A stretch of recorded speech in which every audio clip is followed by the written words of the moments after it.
In our time together today, we're going to continue talking about internal tables. I hope that maybe we'll be able to wrap that up and perhaps even start into our next topic, but for sure I think we can finish our preliminary discussion on the topic of internal tables. Homework 4 will be available to you at the end of our class time, and it is due, as is our custom, by Monday of next week. There are a set of 3 programs that you are working on related to various things in the domain of internal tables. So the things that we cover today will be things that are a part of that next homework assignment, so please do make sure that if you have questions about anything that you ask them. That being said, any questions here at the outset before we get going in our time together? All right, well, we left off with talking about a technique for filling internal tables, and I want to add something to the slide that I think we wrapped up on last time, which was I showed you the 2 blocks of code here that are near the top of this slide. The fact that if I want a work area to match the structure of an internal table, I can use the statement, a data statement, and say I want this work area, which is a structure, to be like a line of a particular internal table that I have already created. And so this is a very common technique that we will use. I think we made the observation last time that technically I could do the exact same thing by just using a data statement to make a data object that was of the type of the same structure that the internal table is based on. So 2 different ways to accomplish the same thing, although this one perhaps gives our code a little bit more clarity and so is a good technique. We talked about how select star is generally a bad thing, but I did make the observation that we can use a select statement to fill an internal table with data coming from a database table, and I illustrated it here with a select star statement.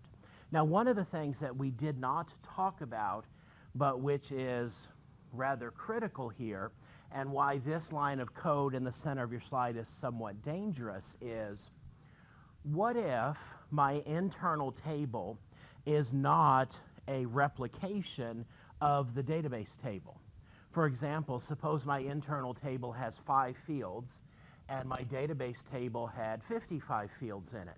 What's going to happen in that instance? Well, in fact, if I write my statement like you see it here, select star from DB table into I table, what's going to happen is the system's going to go out to the database table and in this case grab everything, and it's going to grab the fields in the order that they are listed in the definition of the table.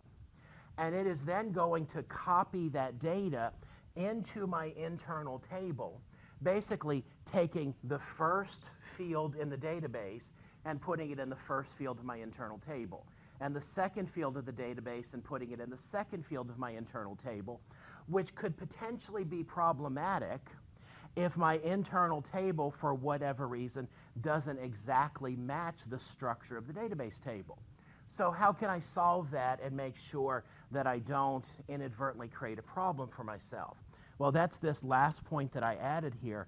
To ensure that data is placed into the correct internal table fields, I can change up my statement just a little bit, and I can do select, and in this case you'll see that I'm illustrating particular fields, so field 1 space field 2, from DB table, same syntax there, but you'll notice my into clause has changed now, and I have put into corresponding fields of table, I table.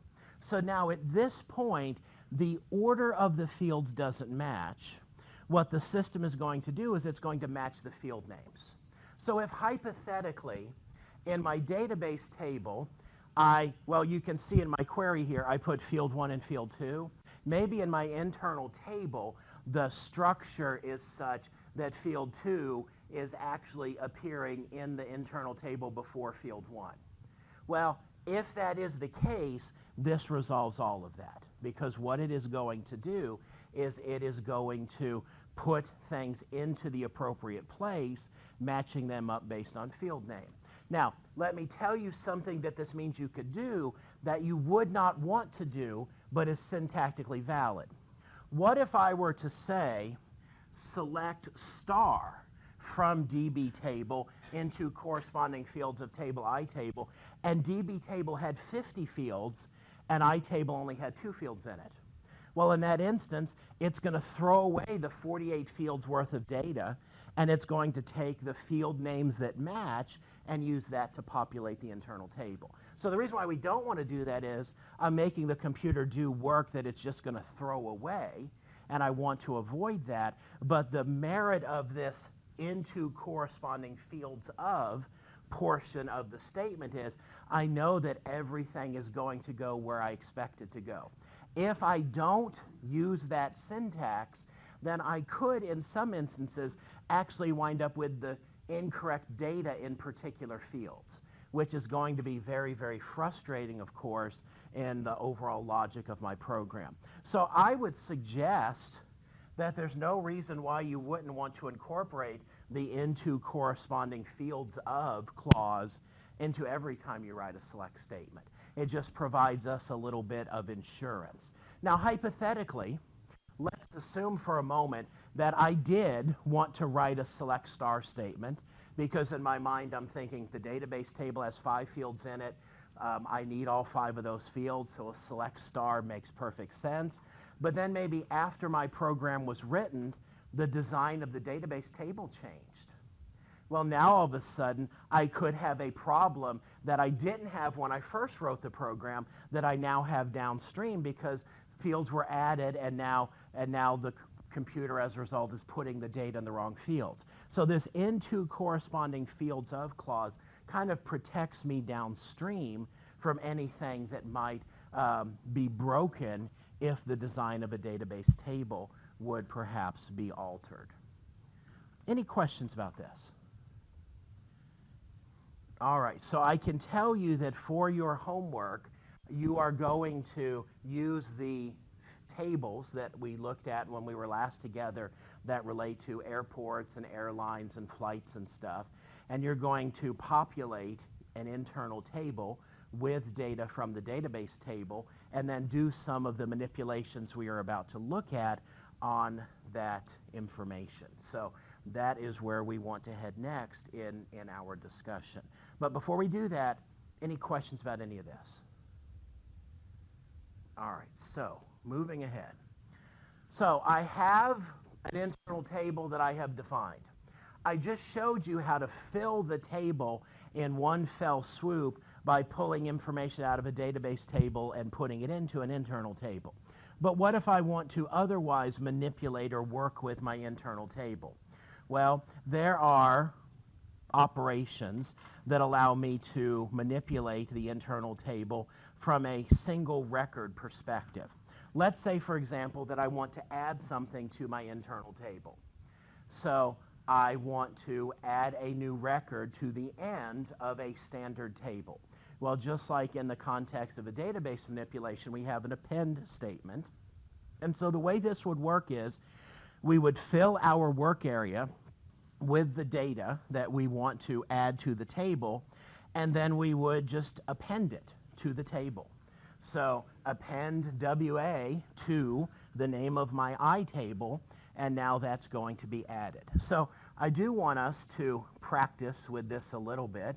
So let's go back to our SAP GUI here and kind of refresh where we were last time.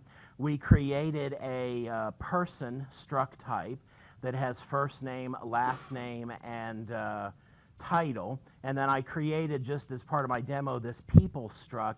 I'm going to get rid of this people struct. We understand that principle. We don't need to overcomplicate this. And I'm going to get rid of these guys right here because I don't really need them anymore. And what I'm going to do is I'm going to insert some code right here, and I want to create a standard table of these person structs. So let's look at how we would do that. Remember, the idea is we want to start with a types statement. So we'll make this really simple. And I'm going to abbreviate my code just to save a little bit of typing here. And so I'm going to define something called a ST for standard person struct table. So in your code, don't write code that's kind of concise, but I'm going to do it here for the sake of time. So I'm going to create a standard table or a standard table person struct type. Type standard table of, and then the name of the structure, which is person struct type. Okay? Now, I don't have a table. I can't emphasize this enough. At this point, I've just defined a type, so now I need to actually create the table. So I'm going to do a data, and I'm just going to call this ST for standard table person. So ST person, type STPST. So I now have a standard table capable of holding these person struct types. And then what did we say we always do whenever we create one of these standard tables or internal tables? What do we always make to go with it? A work area. So data WA like line of STPST. Okay? So I now have both an internal table and I have a work area. All right? My internal table is empty. My work area is empty. I got rid of the data object sample person, but that's fine. I can just change this and say, okay, what I want to do is I want to, into my work area, set this to be the title, and into my work area, set this to be the first name, and into my work area, set this to be the last name, and now we're at the point where we are ready to actually put that into our table. Now, if we go back to the slide for a second here, notice it says, or at least it implies, that I can only append to the end of a standard table. Can anybody suggest why append only makes sense in the context of a standard table? It's not organized. I can't say add this to the end of my sorted table because I might be breaking the sort order. So append carries with it the idea that you're tacking this onto the end. And so can't do that with a sorted table, can't do that with a hash table, but perfectly fine for me to do that with my internal table. So I'm just going to write the same code that actually appears on your slide there, append WA to, and the name of my table here is ST person. And so I now have a record that has been added to this standard table. Now you might say at this point, well, how do I know this is working? I could write code that would dump this to the screen, but this is a great instance of where the debugger can really be my friend. Now you might say, why am I adding this write statement to the end? Because it's going to give me the ability to put a debugging stop in here on a line of code. So I'm going to activate this code for the sake of showing you this in the debugger. Activate despite errors or problems detected. Now that's interesting. Is that telling me that there are errors or problems detected? Where's my syntax checker? Field STPST like data ST.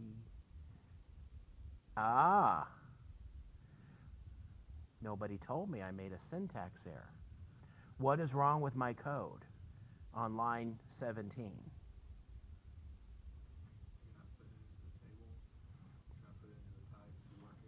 Well, on line 17, I'm not putting anything anywhere.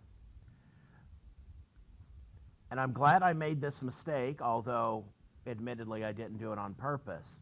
The line of code here is not WA like line of STPST. Notice, what is STPST? That's a data type. It is like line of the table that I created. And the table that I created is called ST person.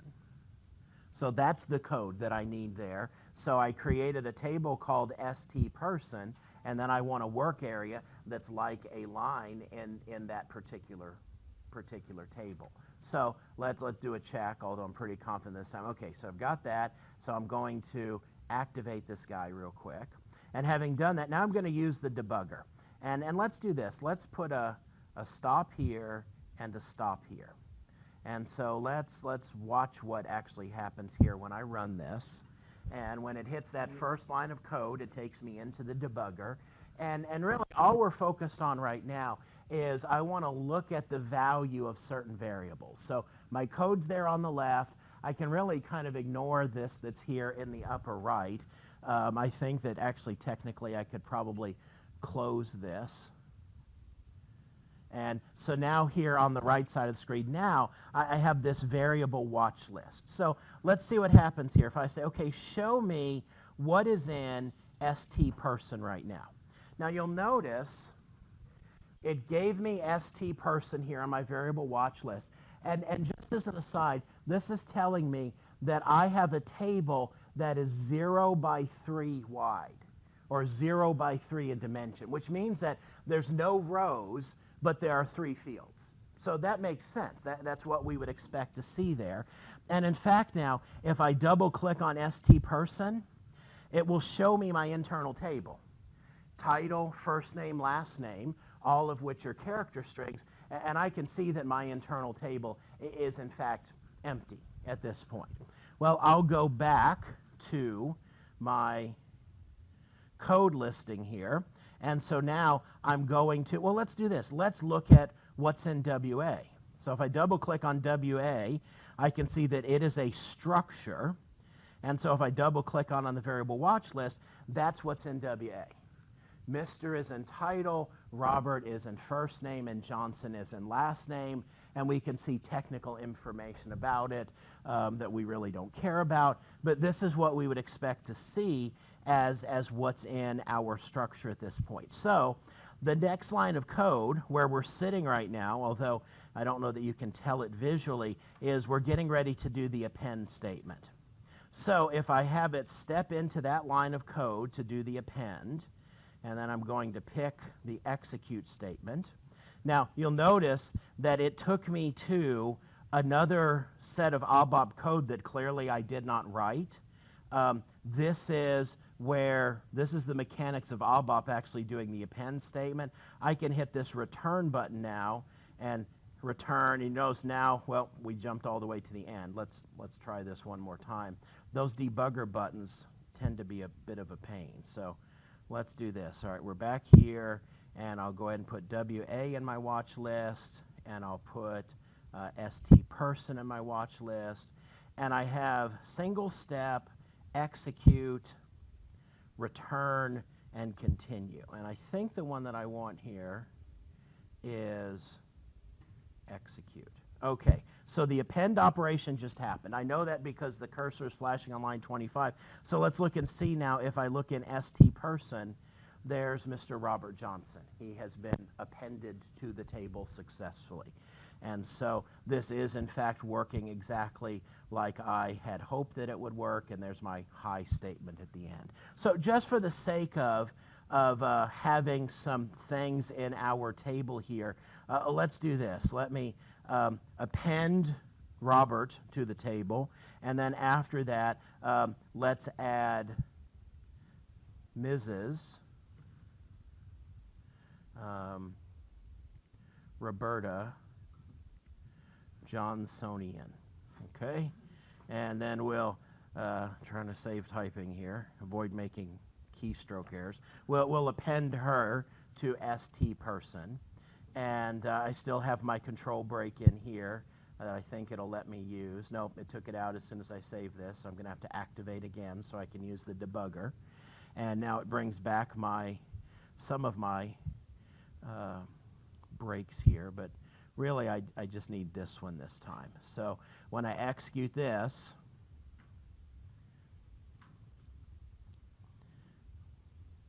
that's interesting. I'm getting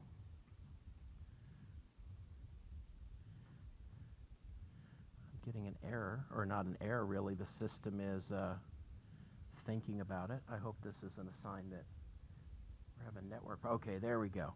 So now if I look at my table, my ST person table, we can see that we now have 2 people in there, okay? So the append operation. So I spent a little bit more time on that one than I will the others because I wanted to show you guys how to use the debugger because it will come in very, very handy in doing your homework. So don't ignore that option for checking to make sure that your table operations are in fact working like you would like them to. Insert. In a standard table, insert works exactly the same as append, meaning it tacks it onto the end. In a sorted table, insert is going to result in the data being inserted into the correct sort order. In a hashed table, it will put it in place of a hash algorithm. So here's the syntax for this. Insert WA into table ITable. Anybody notice anything interesting in comparing those 2 lines of code? What's that?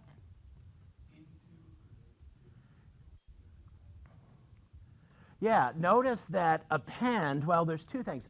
Append just says to, whereas insert says into table.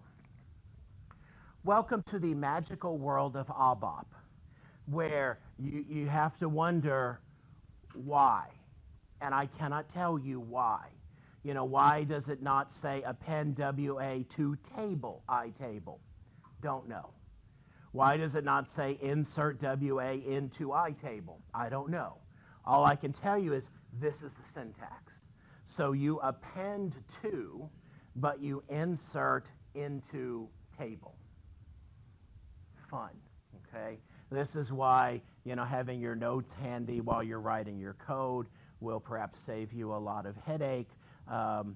Note that if you really think about it, except for the fact that you might have to answer a question about it on a test or something, you could almost forget about append because you could just always use insert, right? Because if you're going into a standard table, it's going to do the same thing as the append operation, and you can only use append with a standard table, whereas insert works with all of them. So, you know, practically speaking, you could just forget that append even existed and always use insert. But I wanted to show it to you for the sake of completeness in our coverage of the options here. Any questions about this?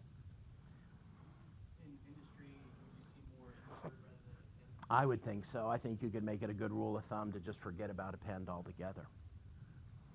So this tells me now how I could add stuff to a table. You know, as we saw in the program that we just wrote, we appended twice. So it is not at all unusual to fill up a structure, to fill up a work area and insert it, and then maybe fill up another work area and insert it, and fill up another work area and insert it. So I'm reusing the work area in order to do the work associated with adding things to the table. So how do I get stuff out of the table?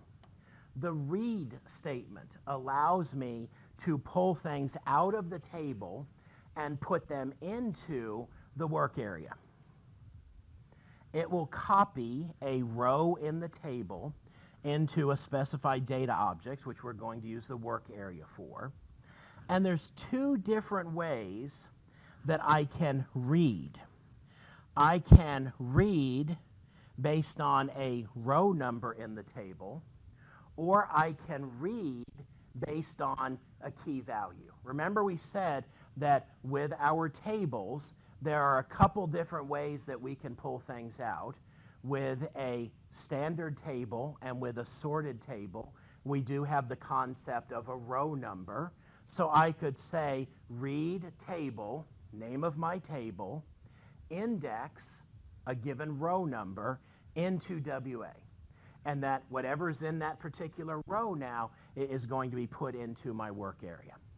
If I wanted to pull out a record that is in my internal table, and my internal table has a key field, I could say, give me the read table I table with table key field, and then give obviously the name of the field in place of field and then the value of that. And I could have multiple field value pairs and say, put that into the work area. Okay? Now notice I say that these are single record operations. So let's take a look at this for a moment with the code that we have written. And I realize we don't have a lot of people in our table here, but we know that we have Mr. Robert Johnson in position 1 and Mrs. Roberta Johnsonian in position 2 in our table. Can I use this second option, read table I table with table key field equal? Can I use that option? I cannot. Why not? There's no key in my table. So I am limited in this instance to just the first one of these. So let's just see that. I could do at this point, read table, and the name of my table is ST person, index 1 into WA. Okay, so this is now going to pull the person off of the top here, and just so we can demonstrate that this is working correctly, I will write one more line of code here that will come in pretty handy here. We'll write, and we'll go to a new line, and we'll write out WA-title, and then after that we will write out WA-first name, and then after that we will write out WA-last name. I'm not really going for beauty here, but let's see how this works out for us in that regard. Do a syntax check, and I always do this with the slash for some reason. So I'm going to get rid of that, and I'm going to get rid of my high here at the bottom because I don't need that. And we should be good now. So let's see if, in fact, we do see Mr. Robert Johnson coming out into our work area. So if I wanted to do this based on keys, I've got to modify my definition of a table. So let's do that. Types ST person, type standard table of person structure. So what do I have to add to this statement if I want to add a key to this? Okay, with, can I do with unique key? Well, let's see. With unique key, what do you want to make the key? Not with the standard table. Yeah, I can't do unique key, can I? So I have to do with non-unique key. And what do I want to make the key field? Let's make it last name. Okay? So at this point now, I can have multiple people with the same last name. That's no problem because it's a non-unique key. And this has now opened up my ability to read somebody out of the table based on their last name. So I can now do this. Read table ST person with table key, and then I list the name of the key, last name equals, and just to be different, we're going to pull out Johnsonian this time. Johnsonian. All right, so this is now going to go out to my internal table and pull in the entire record that matches up with last name being Johnsonian. Okay, so let me run this line of code. Whoops. Specify one read table. Did I mess up my syntax here? Read table ST person with table key. Oh no, last name equals. Yeah, I didn't tell it where to put it, did I? Into WA. So that should have solved that particular problem. And there's Mrs. Roberta Johnsonian.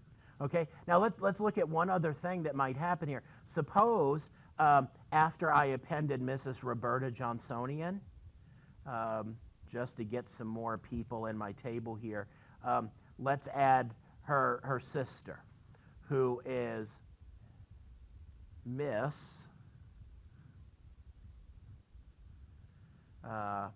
Robert Ina Johnsonian. Okay, so what's going to happen now? because I said, give me the person with last name Johnsonian, and I've got Roberta and her sister Robertina. Well, what's going to happen? Let's see what happens here. I got Roberta, okay? Roberta is what? Roberta is the first instance of a match, okay? So it's important to realize that the read operation we are looking at here will retrieve one record. Even if there would be multiple matches, it will only retrieve one, and it will retrieve the first one it finds, and then it will stop and give that back to me. So clearly, if I want to get out more than one, I need a different statement, because the read, as the title of my PowerPoint slide indicates, this is a single record internal table operation. So it will, obviously the index one is only going to pull out one record based on the number that I mentioned, but the other one, if there are multiple matches to my key value or my key field value pairs, it's only going to give me the first one that it finds. Now, let me ask you this. Based on what we know at this point, suppose I wanted to blast through the entire table and write things out to the screen. Well, you might look at that and say, well, I could use the first option there, and I could create a variable and do a loop and just have the loop like count 1, 2, 3, 4, 5, 6 and have it pull out row 1, 2, 3, 4, 5, 6. And that would work, but it suffers from the problem of how does it know when to stop. So we clearly need another way of actually walking through the entire table if that's what we want to do. But this is really, really good for a situation where I pull a database table into an internal table, and then I want to go look in that internal table for something that I believe there's just one match for. So you'll have to do that for homework in a situation very similar to what I just described. So I can read a table row into a work area. Change. No surprise here. I can change a row in the table. Well, if I want to make the change based on index number, I have two choices here. Modify itable index n from WA. Let's just focus on that for a moment, okay? So the idea here, I'll go back to my code, and I'm going to use the debugger to show this to us here. So I filled the table, remember, with Robert Johnson, Roberta Johnsonian, and Robertina Johnsonian. Well, Miss Robertina Johnsonian just got married, okay? So I need to modify her record. So I could do modify itable index 3. Now this is not a good way to do this, okay? But I'm just using it to illustrate modifying based on an index number here from WA, which implies that WA would have had to have been fixed at this point, okay? So what I need to do here is I'm going to reuse my code here, and I'm going to say, okay, she's no longer Miss, she's now Mrs., and her last name is no longer Johnsonian, it is now Smithson. So at this point, what I've done is I put 3 records in my internal table, and then I reset my work area to these new values and said, hey, go back into the internal table and make the 3rd record match up with what's in the work area now. All right? So, and this write statement here at the end isn't really doing anything meaningful for us, but I'll leave it there just for the future. And what we'll do here is we'll activate this so that we can use the, whoops, got another error of some sort. Let's check my error. Table expected. Modify. Oh, well, this is just messed up all the way around. That shouldn't say modify itable. I got too gung-ho copying from my slides here. What should that actually say? ST person. Yeah, modify ST person index 3 from WA. All right, so I know that fixed my problem, but I'll check anyhow. And so I'll activate this guy again. And let's set a break point here. I don't really need this one, but what I want to do is I want to stop it before we do the modify, and then stop it after we do the modify, just so we can look at those two scenarios. So, all right, so it is sitting on the line with the first modify. So I will, all we care about at this point is what's in ST person. So I can see in ST person, I have Mr. Robert Johnson, Mrs. Roberta Johnsonian, and Miss Robertina Johnsonian. And so in the next line of code here, I'm going to modify this. And so I think we discovered that I want execute for that. All right, and so I'm jumped down to line 43. So let's go back now and look at my, that's not what I wanted. Okay, here's my table. And now you can see that sure enough, the third record in the table is Mrs. Robertina Smithson. So everything did, in fact, play out the way that I had hoped it would. And so now I'm at the end of my program. So I can modify a record based on the index. Look at this guy right here. This is really interesting and useful, particularly if I have a very, very complex record structure that's the foundation of my table. Let's assume that I told you Miss Robertina Smithson, or Miss Robertina Johnsonian, she wants to change her first name to, she likes to be called Robbie now. But her title of Miss is still fine, and her last name of Johnsonian is just fine. So all I really want to do is I want to change her first name. So I could say WA first name Robbie. Now, if you think about this for a moment, I have set in the work area the new first name that I want. But the last name and the title, I don't want to change. So quite frankly, they could be filled with whatever at this point, because all I want to do is I want to modify the first name. Well, what I can do is I can add to this clause the statement, take the data from WA, but only take this field or these fields that I have explicitly specified.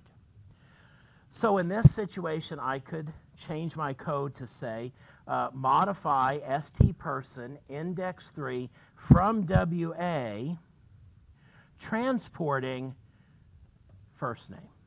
So only the first name is going to be modified in record number 3. All the other data is going to be exactly like it was before I did the operation. And for the sake of time, just trust me that that works. I'll do a syntax check on it, but I'm not going to run it and look at it in the debugger because we've certainly done enough of that this morning together. All right? So that's one way that I can modify something that's in my internal table. If I want to, however, change a record based on a key field. This is really, I think, kind of interesting and kind of cool. Here's my statement. Modify table, iTable from WA. How does it know which record to change?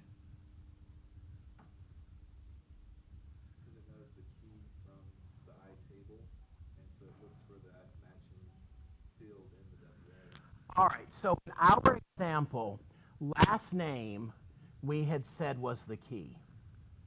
So what it's going to do is it's going to look in WA, and it's going to see the title, and it's going to see the first name, and it's going to see the last name, and that's in my work area. And so I want to change the person who has the last name Smith, and I want to make their title Mr. and first name Tom. So what it's going to do is it's going to look at WA, find the key field, use that to find the appropriate record in the internal table, and then modify the other data. Now, you got to put your thinking caps on here. What does that imply? Yeah, that's the last point on the slide, but if you got that on your own, that's really good. I can't change the key field, right? Because it's doing the match based on the key field. So what that tells me is I cannot use the change statement to modify the key value of something that's in an internal table. Now, I could use the modify statement to change the key value using an index number method of accessing the record. But if I'm going to use the method of finding things based on the key value, I can't change the key. Here's another alternative. Same structure as above, but in this situation, I'm saying, okay, modify it from what's in the work area, but only modify the fields that I've explicitly specified. So in this case, I could just say, just modify field title, or just modify first name, and that would work just fine. So in this situation, here's the explanation. The key fields in iTable are examined in WA and are used to match a record. If more than one matching record is found, it just works with the first one it finds, and it does the appropriate modification. And key fields cannot be changed. Questions?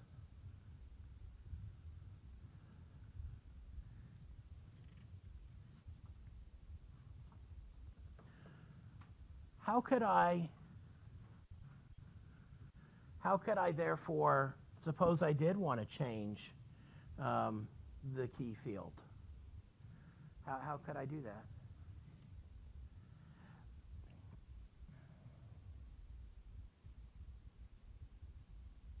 And I'll give you a hint. I haven't really told you the code to do this yet.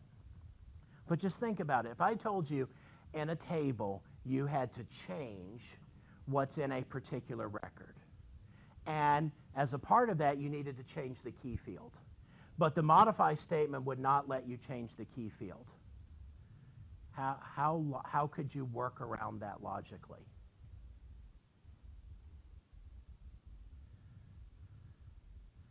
Well, let me leave that question hanging out there, and let's keep talking, and then let's come back to it in a few minutes and see if you have any ideas. I could delete a row from the internal table. Delete name of the table, index, whatever a number is, and that'll wipe out a given row in the table. Or if I want to wipe out a row in the table, delete table, name of table, with table key equals value. So delete table persons with table key last name equals Smith. So let me now repeat my question to you. Suppose there was a record in the table that you wanted to change, and what you wanted to change was the key field, but you couldn't change the key field. How could we accomplish that?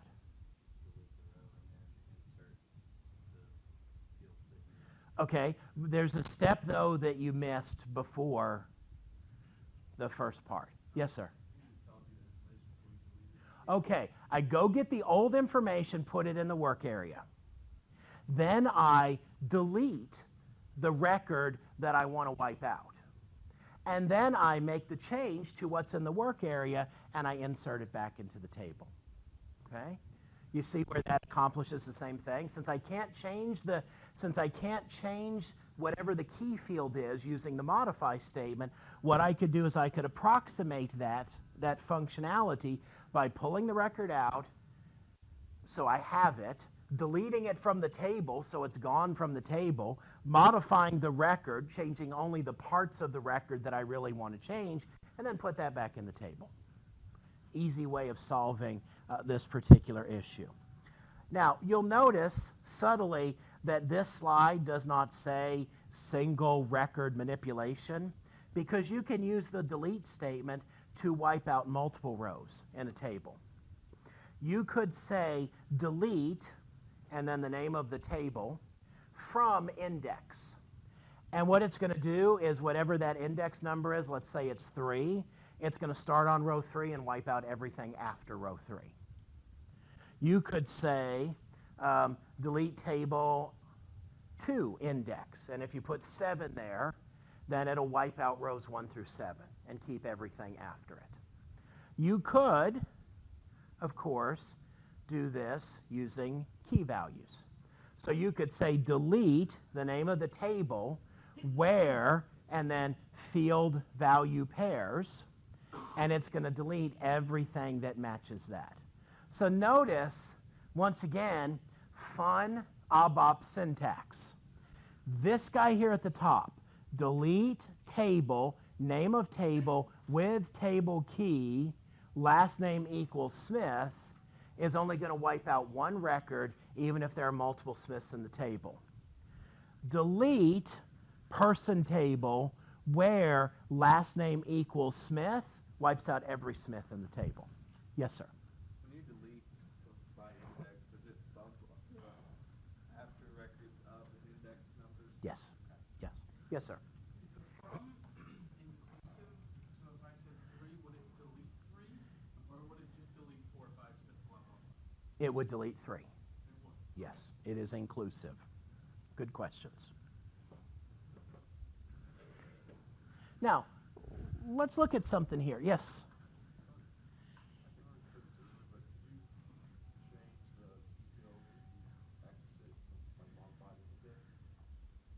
Yes. Yes. Absolutely. You can in that instance. Well, because how do you know what index number? You know, we're kind of, I'm showing you this idea of going in and grabbing row number 3. But if you think about all the work that you've ever done with databases, how often do you write a statement where you say go in and change record number 7? That's not really that practical. We can do it, I'm just showing you can do it, but in fact it's much more likely that we're going to want to modify something based on values, not based on individual record numbers. Now, let's play around with the delete here for a moment, and what I want to do here is I'm going to get rid of this modify, and we're still going to have to use the debugger because I haven't shown you yet how to write the internal table out to output. But notice I have 2 people now in my table with the last name Johnsonian. So let's see what happens when we do what our last statement here, delete, and the name of my table object is stPerson, where last name equals Johnsonian. Okay, and we're going to have to still resort to using the debugger here.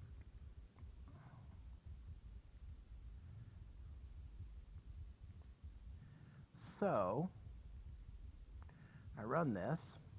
Notice I just put one break on this, and it was after I did the delete. So let's see what's in stPerson now. And you kind of get a hint, oh, there's only one person in there. And the only person in there anymore is Robert Johnson. So it did, in fact, wipe out both of the people with the last name Johnsonian. Now, there's a subtle element to my slide that you may not have noticed, which is either there's an interesting element to the syntax here, or I have a little bit more power with the delete statement, and let's see which of those it is for the sake of our own conclusion here. What if I don't have a key? All right, I'm going to get rid of this line of code right here, get rid of our key, and just so if I want to put it back in a second, I can. I'm just going to drop it on that comment line right there. So I have no key in this table right now. So I can still append. Can I delete where last name equals Johnsonian? I could do it before because it was a key field. Well, let's do a syntax check. Syntax check was fine. Let's do a activation and use the debugger here. And I'm going to have to move that down to that line. And let's see, in fact, what happens in my table with the Johnsonian sisters. 1 by 3, they're gone. Okay, so notice, once again, falling into the category of ABAP is not hard, but it is weird. The delete operation lets me delete based on key or based on field value pairs that are not necessarily table keys.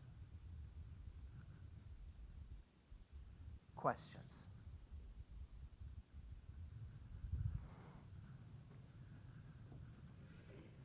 We're almost done with table operations, or we're at least making good progress here. So what I haven't been able to do so far is show you how to write a table to the screen, which is why we've had to resort to the debugger. Let's fix that. I can loop through an internal table using the loop at statement, which gets paired with an end loop statement to signify the end of the loop. And what this is going to do is this is going to loop through the entire table or a portion thereof, which I'll show you what I mean by that in a moment, and it's going to iteratively copy the values from the internal table into something that I specify. So what this is going to do is if I have 15 records in my internal table, it's going to grab the first one the first time through the loop, it's going to grab the second one the second time through the loop, and so on and so forth. So here's what the code for that looks like. Loop at the name of my table into WA. Now what I'm not showing you here on the slide, it's at this point is this gets paired with an end loop statement. So let's look at how we would do this. And what I'm going to do is I'm going to get rid of my delete because I want people in my table here. And now my write statement actually makes a little bit of sense because what I can do here is I can say loop at st person into WA. I'll indent this line of code to show that it's now the body of my loop. End loop. So this is now going to go through. First time through, grab the first record. Second time through, grab the second record. Third time through, grab the third record, so on and so forth. The loop at statement is specifically focused on allowing me to loop through an internal table. And so there's all the people in my internal table, just the way I expected to see them. Other options. Loop at iTable into WA from index. Okay, so this is like if for some reason you just wanted to start on row 12. You could say, okay, start at row 12 and then blast through the rest of the table. This would give you the ability to do that. If you wanted to loop at internal table into WA to index. Now, I would be hard-pressed to tell you why you would want to use the from one. But I can actually think of a good reason why you'd want to use the to one. Maybe, for example, in your program, you want to show the user, here's the first few records in the table, just so they can see what kind of information is in the table. So you might say, just loop add into WA the first 5 records, so 2, 5. And it'll go through and show you essentially the equivalent of a top statement. Or I can loop at iTable into WA where field equals value. Notice, does not say where key field equals value.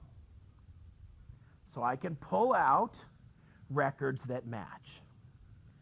The great thing about it is, when you read it, it's going to be very clear in the syntax as to whether or not this statement uses a key field or uses a generic field. But in writing your code, until you get used to it, you're going to have to look at the structure here. So in our table, I think we had two Johnsonians, right? So just to illustrate that, I could say loop at st person into WA where last name equals Johnsonian. And notice Johnsonian is not the key field, right? I mean, I took our last name is not the key field. I took the key field out here, and let's see what actually happens. There's our Johnsonian sisters, okay? So kind of weird, but yet I think pretty understandable. So loop at, as I've been showing you, is paired with an end loop statement, and whatever I put in between those is typically what I'm going to want to use for the sake of my table creation or whatever have you. Now I have a note here to cross-reference our discussion with a section of your textbook. And so let's look at that real quick. I'll pull it up here on the screen. Your textbook on page 182 does some things with the loop at construct. And so let's see what's there. Notice it gives me some interesting tools that I could pair with the loop at statement. Let me try and make this a little bit bigger so you can read it. And notice here's some code here. Loop at ITS flight into WAS flight. So even though we don't know what this is as far as the specific code here, we can tell this is looping through an internal table and it's pulling out the things into the work area. Notice this, there are what are called control break statements. Questions about that?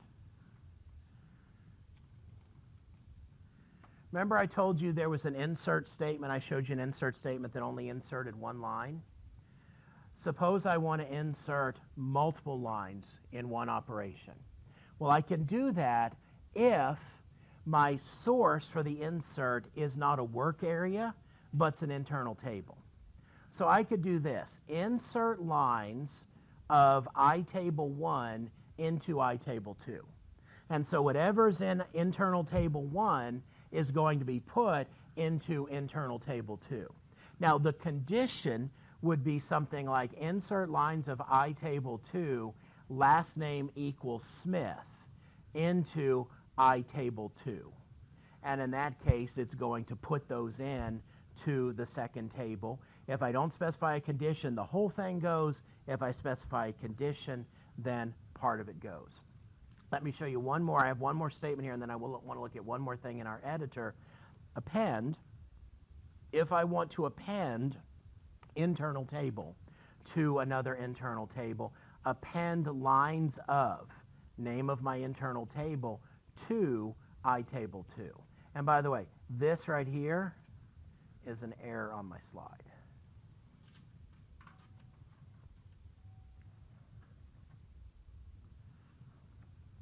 So get rid of that. The condition is only specified for what you're pulling out of the first table. Now, what you will find very, very helpful in the future, or at least I think you will, which is you're writing code, and of course you have your notes right next to you because you've taken really good notes and they're a good reference. But let's assume you're out of town and you're deciding to write some ABAP code because that's what people do when they go out of town. And you don't have your notes there and you're like, oh man, I don't remember the append statement. Remember the fact that you can always just type the word append and then F1 on that word, and it's going to launch the ABAP dictionary, and you can go in and see all the syntax, the description of the append statement. And a lot of times what I'll do is I'll just kind of scroll down to the bottom and just start looking at the code. And then if I can't just immediately get an answer to what I am looking for by looking at the code, then I'll go back up and read the text. But you can see here from this sample one, looks like we're getting a couple parameters from the user. We've created a structure here. We've created an internal table, standard table, based on this structure. Notice it shows you something that I didn't even bother showing you guys, which is you can specify an initial size of a table. Don't know why you'd want to do that, but you can. And then I didn't show you this, but this is now pulling stuff out of the database and putting it into the internal table. But here's the append statement. Append the seats to seats table sorted by, so that's something we didn't talk about. So there's lots of things here that we did talk about, lots of things that we didn't, but the documentation here is really great, and the quick reference shows you just like, oh, here's options, initial line, here's the talking about appending a work area, some things that we haven't yet talked about. So do not forget that help that's built right into the IDE is really your best way to find out what's valid syntax in a given particular set of code. Questions? Could you go back to that last slide? I can. This one right here? Yeah. Okay, so when it comes to the single record, the insert segment is into table table 2. So does that change with the multiple records? I mean, it's the syntax is what you see here. Okay. There's no word table, and I think you said, well, here you see lines of, which is not part of the syntax for the other one. Now, practically speaking, the internal table 1 could just have one record in it. So, you could wind up using this syntax to put just one new record in a table, but clearly the implication is you would use this when you want to move more than one set of records. Like my question was, like, with the singular one, it's just weird that it's different from single to multiple. Like, it would be into table table 2. So that's definitely different. It's so weird. Yes, yes. We should all have T-shirts made, ABOP is weird, because it is. I mean, the cool thing, what I find cool about ABOP is if someone gave you an ABOP program, you could read it and understand really clearly what's going on. Even if you hadn't necessarily seen that particular statement before, you can tell, what's going on here. Okay, I'm going to insert lines out of an internal table into another table. The challenge comes in when you're writing the code, and that's where the code hinting really helps, where you start typing something and it pops up a suggestion. That's really, good stuff. Now, I'll tell you, I'm not going to give you a quiz and expect you to, off the top of your head, remember the finer points of this. But clearly, you do need to be familiar with the concepts, and then for your homework, be able to write the code. And let's talk about, since we do have a few minutes left, let's talk about your next homework assignment, which is actually opening for you in D2L in just a few moments. You have to write 3 programs for this one. Program 1, create a screen report based on information copied from a database table to an internal table. For this program, you will be extracting data from the SCAR table and inserting it into an internal table. You will be adding a new airline to this table and then creating an output report. So you can see the sample output I've given you shows a list of airlines, which appear to be in alphabetical order, and then their web address. Your output should match what is shown above with the following exceptions. A new airline has been created named ETSU Air with the URL that you see there. Add this airline to your internal table before creating the output. A lot of Air has gone out of business. Get rid of them from your internal table. And Delta's changed their web address to what you see here. Make this change to your internal table before creating the output. So that's program number 1. Okay, not a lot of lines of code, but we'll give you an opportunity to practice. The key thing here is note that our manipulations are all based on your internal table, okay? You're going to pull the source data out of a database table, but after that, you're not going to touch the database table, okay? Why? Well, because if you were to go in and you deleted lot of air from the database table, then none of your classmates would get to do number 2. Okay, so we have to be careful when we start working with database stuff because of that reason. So that's program number 1. Program number 2, create a short report based on data copied from a database table to an internal table. For this program, we provide a general specification. Up to you to determine implementation details. You want to allow the user to input the 2-letter abbreviation for an airline. Okay, so we're going to get data from the user for this program. So that you're going to basically ask the user for a 2-letter airline abbreviation, and then once they execute that, you're going to output the name of the airline, the currency the airline uses, and the URL of the airline. Note that your implementation should bring all the needed airline information for all airlines into the internal table, and then output information should be drawn from that internal table. So you're going to need some method of scanning through that internal table, isolating the correct record, and then showing it to the user. I will tell you that I purposely was vague about this, but notice the last sentence. If you develop your solution correctly, you should find that the user's input makes the job of picking the desired airline easy. Now, I'm going to go ahead and give you a different or even more explicit hint here. We're working with database tables. We made an observation previously that I hope you have not forgotten, which is something we should do when we are creating a structure in our program that is going to be working with data from a database table. And what's the one thing that we want to make sure we do in that instance?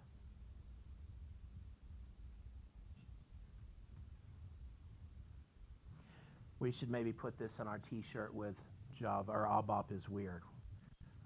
Let me repeat the question. Don't select star, that's a good thing, but no. So I'm in my program, I need to create a structure. And the structure is going to be used to create an internal table, and that internal table is going to be filled by stuff that's in the database table. So what do I need to be attentive to when I create the types statement that defines the structure of my structure?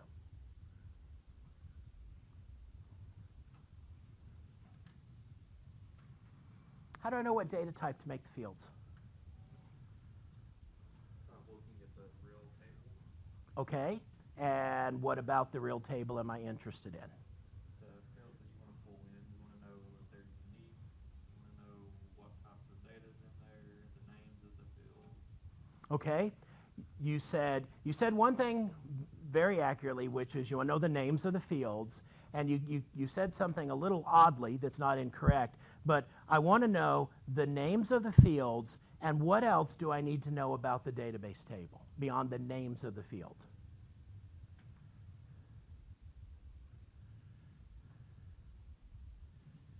What? The data type. How do I find that out?